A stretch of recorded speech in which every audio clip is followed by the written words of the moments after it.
Hello guys, তো পুরুলিয়া থেকে অযোধ্যা হিলসে গিয়ে আমি ছিলাম অযোধ্যা জঙ্গল রিসর্টে। আর প্রথমেই রিসর্টে গিয়ে যা যা খেয়েছি তা তোমাদের দেখিয়ে নেব।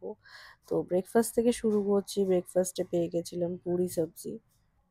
তারপর লাঞ্চে যেটা দিয়েছিল একটা কম্বো, সেখানে ছিল চাটনি, চিকেন, তারপরে ছিল একটা তরকারি, সঙ্গে ছিল ডাল, আনলিমিটেড রাইস আর আলু ভাজা।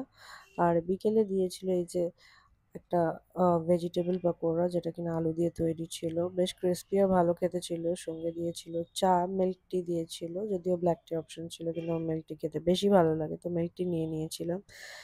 আর এর সঙ্গে নিয়েছিলাম চিকেন পাকোড়া, যেটা অনিয়ন্স দিয়ে সুন্দর করে গার্নিশ করে দিয়েছিল। এটার সাথে একটা চাটনি দিয়েছিল টমেটোর, সেটা ওরা নিজেরাই বানিয়ে দিয়েছিল, কোনো কেচাপ ছিল না। আর রাত্রিরে ওটাই খেয়েছি, যেটা দুপুরে খেয়েছি, ওই সেম কম্বো খেয়েছি। তো আজকে এইটুকুই, বাই বাই।